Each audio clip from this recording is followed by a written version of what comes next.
All right, guys, welcome to another episode of Wayne's World Garage. Sorry I haven't put out a video in the last couple of weeks, but it's rained hard here. We've had some big storms, and we're doing a lot of storm cleanup.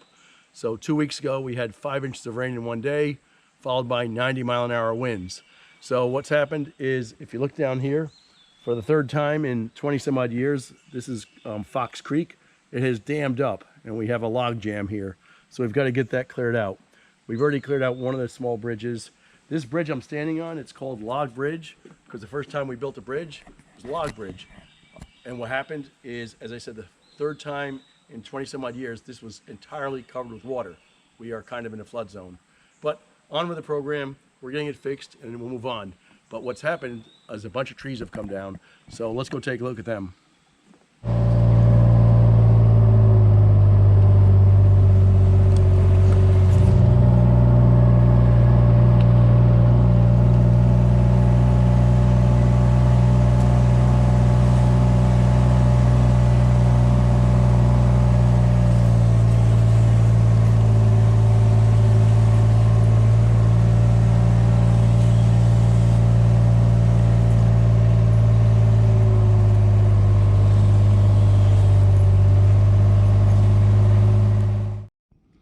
All right, so just before we get going here, take a look at this tree.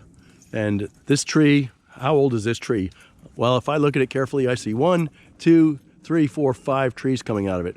Well, let me help you out here. God did not put 5 seeds in one hole. This is what we call a stump tree. So this, 70 years ago, when they cut these down and harvested all these woods here, this tree was probably 4-foot diameter, 5-foot diameter. It was a beautiful tree. And of course they cut it and they leave the stump, and why not? So what happens is these smaller trees grow out of it and they make what I call stump trees. And oftentimes, like this one, they're hollow in the middle, they got hollow spots here, and they're just not very stable trees. So for people like me, and probably most of you who are not professional cutters, we gotta be real careful if you're gonna take something like this down. So hold that thought, by the way. Now, as we move here, we look around like, what is all of this debris on the ground? And if we look up, hopefully you can see it, up there is a tree that broke off 2/3 of the way up. Like, oh my gosh. Let me zoom in on that if I can. So there you can see the top of that tree, and all of the debris broke off. There's a lot of this stuff down in these woods now, and we are busy clearing a lot of these paths. Now, the good news is the tree's already got its canopy taken off of it, the top part of it, so it'll make a nice fence boards out of it, so I'll be able to drop it very easily with low risk of it getting hung up in another tree. So that's the good news. So here we are, 100 foot down the path, and here's another tree. This tree's kind of interesting because this one became uprooted at its stump. Again, there was 90-mile-an-hour winds up here. It didn't break off. It's a nice tree, but this is a real hazard because it's got some widowmakers hanging up there. And how do you safely get this tree on the ground without having it fall on you? Ideally, you'd want to cut this one tree, but that's not going to happen. We're going to throw a string on it, not today, tomorrow. We'll throw a string on it and we'll put a rope on it and see if we can yank it on the ground. But it's hung up pretty well. The canopy is on the top of that tree. So it's kind of a risky tree. You don't want to get under it. You don't want to get anywhere near where it can fall. So this here's a little bit more craziness. It's like apocalypse now. If you look up at the top there, you can see one of these trees broke off part way up, which is nice. The bad part is when it came down, it's hung up. And again, this tree is hung up. So if this tree was to come down, or this widowmaker was to come down, it's gonna hurt you in the head. So what are we gonna do with this? We could leave it here, which is likely what we're gonna do to it. Taking it down is kind of risky, but the greedy part here is there's a really nice piece of wood behind it, nice log behind it. We'd like to get in the ground, but I don't think it's going to happen safely. So for now, we'll hope the wind will take it down. Just real quick, here's another stump tree. God did not put 2 seeds here. This used to be a nice, 28, 30-inch diameter tree. They cut it down, they felled the tree, and now we've got a twin. How nice is that? They're all over on this property. So I hope you can see this. It's more apocalypse now. We're at the corner of the property, and you can see what is all this garbage down here. Well, this tree here broke off at the top. So the good news is, as I said, it's a nice piece of poplar. It's straight. We'll get 2 17-foot boards out of it, and it's easy to drop since the canopy won't get hung up in the trees. it already got hung up on the ground where we had to take it out of the ground and out of our paths.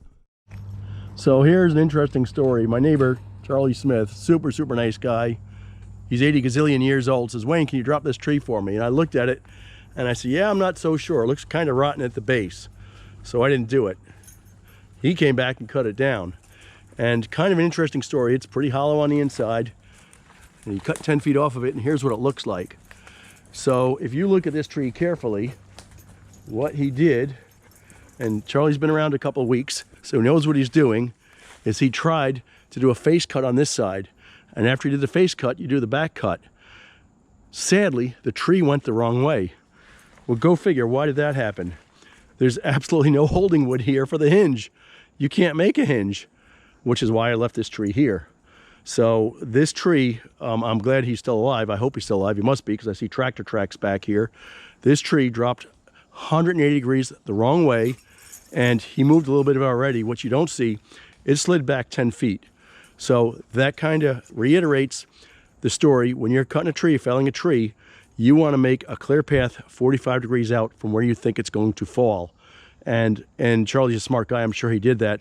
But if you cut 45 degree out on both sides, you would have had a pretty clear path to get out of here. And now you know why it's important, because this went the wrong way. It probably got hung up. And right now we still don't have a good piece of wood. So I'm a little bit curious. I was hoping to do this tomorrow to see where it turns into good wood. But so far, this is rotten in the middle. So I'll do a couple more cuts on it tomorrow and see what she looks like. All right, so here's the dealio. This is on Mr. Charlie's property, Charlie Mann's property. This is a pin oak. While it didn't break off, oak's a hard wood, nice strong wood, it became uprooted. So I've got it marked out at 17-foot pieces. And the exercise right now, how do we get this thing down safely? Because this thing can roll and it can cause problems. So initially you may want to jump on it and just, and buck this thing into 17-foot logs. I'm not doing that. What we're doing is we're spending a little bit of time and debranching it, taking the canopy apart a little bit at a time, and being very careful where the big pieces are that are holding it up, so we know what's holding this thing up. So tomorrow morning, we will take this and we will attack this and finish this up. It's not too hard. We'll also just take a little bit at a time, and then we put it in a burn pile and we're good to go. So that's the story. Now, fortunately, Charlie's got this bucket truck, so we can reach some of the top stuff too, and that'll be fun too. What a good deal. We got the 201 TC. We traded in the 194, which is not a very good saw. Didn't like it. This one I like. So let's try this. We're going to debranch this guy. And so we got this guy going. It's a nice saw because it's lightweight, it's balanced, and it's got power, where the 194 didn't have any kahunas. So we'll see how it works.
So I learned something new here.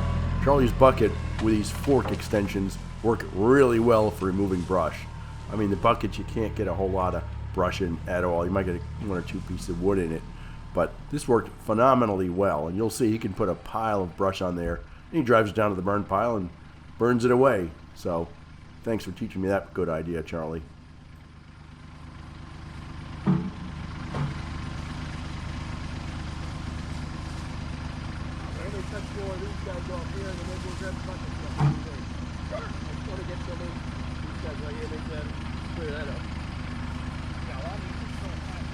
What's that? I said a lot of these things still look like you're attacked. Yeah, no, I'll whack them off right now. It'll take 2 seconds.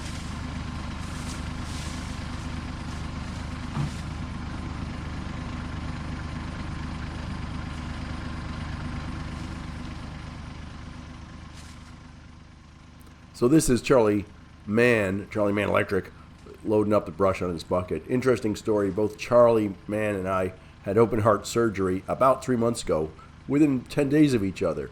So it looks like we're both out here working again. And Charlie's a tough guy and doesn't want to sit around watching TV all day long. So here we are getting it done. So Charlie's doing well.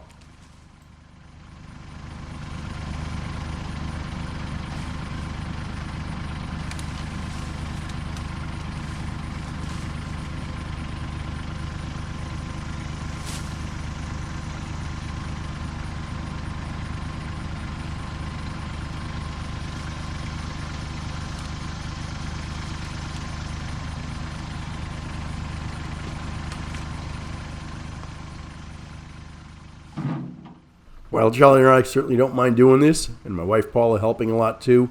You kind of have to wonder, where are the teenagers around here? Why doesn't any of them want to make $10 or $15 an hour? If I was a teenager and somebody said, you want to get in that bucket truck and cut those branches off, I'd pay you to let me do that. But sadly, none of the munchkins in our neighborhood have an interest in doing that. They're busy playing computer games or something. I don't know what they're doing.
Let me just try to grab with the bucket.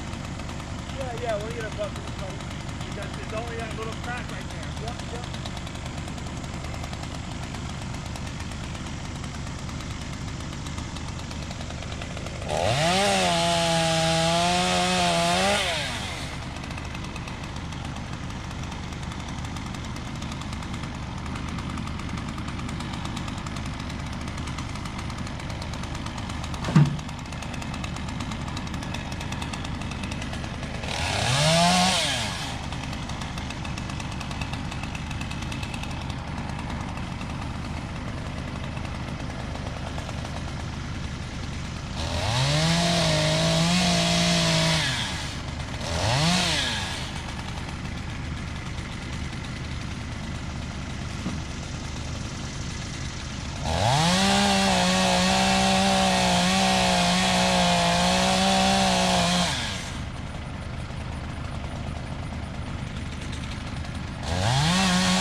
All right, well, next step here is take the bucket truck and move some of this little stuff.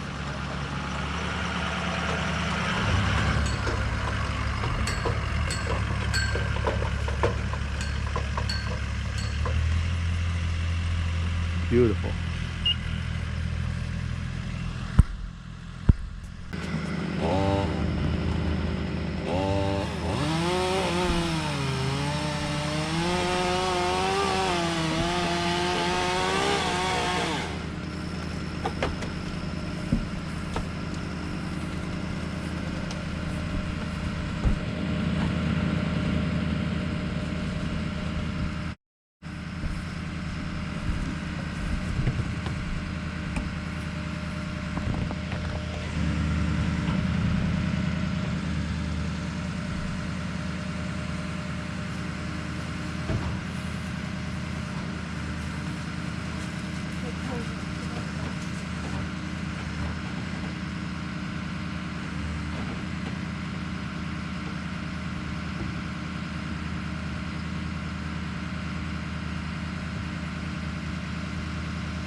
Stinging? Go up, back down, and then start cutting back this way. Yeah, Or you can just is this one hanging in the air still? All right, well, it's getting hot outside, and I'm tired of being in the sun. So what we're going to do is break this into a two-part project. So we get out here pretty early. Well, not that early. We got here maybe 7:30, 8 o'clock in the morning before it got too warm. Got a bunch done. The bucket truck works awesome, and we've got a lot of this tree taken care of. And what we're going to do now is we're going to take it easy, chill out a little bit, come back when we're in the shade, which kind of makes sense. Sadly, people that do this for a living don't have that option, but we do. So that's what we're going to do.